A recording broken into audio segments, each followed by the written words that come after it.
সেজে উঠেছে Santiniketan medical college ও হাসপাতাল চত্বর। 23শে জানুয়ারি জাঁকজমকপূর্ণ অনুষ্ঠানের মধ্য দিয়ে সূচনা হতে চলেছে শান্তিনিকেতন গোমাতা কেন্দ্র। মেডিকেল কলেজের পাশেই মাথা তুলে দাঁড়াবে গোমাতা কেন্দ্র। যাগযজ্ঞ ও পূজার্চনা, হিন্দু শাস্ত্র ও ধর্মীয় রীতিনীতি মেনে হবে গোমাতা কেন্দ্রের শুভ উদ্বোধন। ত্রিপুরার কৃষ্টি, সংস্কৃতি, ঐতিহ্য এবং স্বাস্থ্য পরিষেবার একটি মিলন ক্ষেত্রে পরিণত হয়েছে ত্রিপুরা শান্তিনিকেতন মেডিকেল কলেজ ও হাসপাতাল।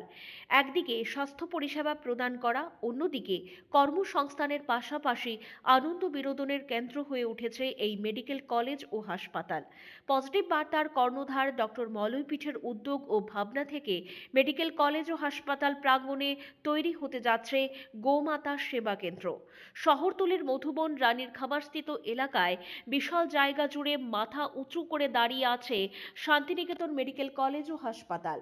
এই কলেজের পাশেই স্বাধীন ট্রাস্টের উদ্যোগে রাজ্য সরকারের সহযোগিতায় গড়ে উঠতে যাচ্ছে শান্তিনিকেতন গোমাতা সেবা কেন্দ্র। এই মানবিক ও জনকল্যাণমূলক প্রকল্পের সূচনা উপলক্ষে আগামী 23শে জানুয়ারি দুপুর 12টায় অনুষ্ঠিত হবে ভূমি পূজা ও ভিত্তিপ্রস্তর স্থাপন। দুপুর 1টায় সকল অতিথিদের জন্য রয়েছে মধ্যাহ্নভোজন। এ প্রসঙ্গে ত্রিপুরার শান্তিনিকেতন মেডিকেল কলেজ ও হাসপাতালের সভাপতি ডক্টর মলয়পীঠ জানিয়েছেন, স্বাধীন ট্রাস্টের একটা নতুন প্রকল্প এই গোমাতার সেবা কেন্দ্র। এই পবিত্র অনুষ্ঠানে মাননীয় শ্রী উল্লাস কুলকার্নি মহাশয় উপস্থিত থেকে ভূমি পূজায় অংশগ্রহণ করবেন এবং নিজ হাতে গোমাতা কেন্দ্রের ভিত্তিপ্রস্তর স্থাপন করবেন। তার উপস্থিতি ও আশীর্বাদে গোমাতা সেবা কেন্দ্রের এই উদ্যোগ আরও বেশি সাফল্যমণ্ডিত হবে। এই গোমাতা সেবা কেন্দ্রের মূল লক্ষ্য গরুর সুরক্ষা, সেবা ও লালন পালনের পাশাপাশি সমাজে মানবিক মূল্যবোধ, সহানুভূতি ও সেবার মানসিকতা প্রসারিত করা।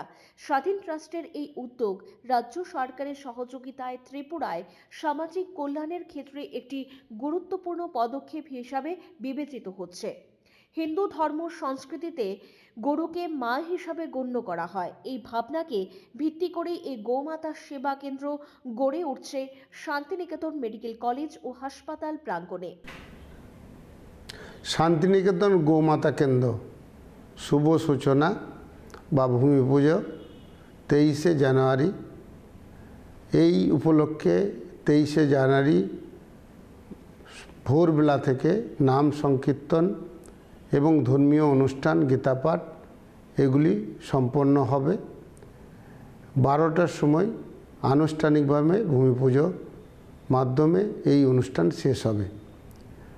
আমি সকল ত্রিপুরাবাসী এবং ধর্মপ্রাণ মানুষদের এই অনুষ্ঠানে অংশগ্রহণ করার জন্য আবেদন জানাই। এখানে মধ্যাহ্নভোজের একটা আয়োজন থাকবে বা প্রসাদের। সকলকে এই ব্যুরো রিপোর্ট, পজিটিভ বার্তা।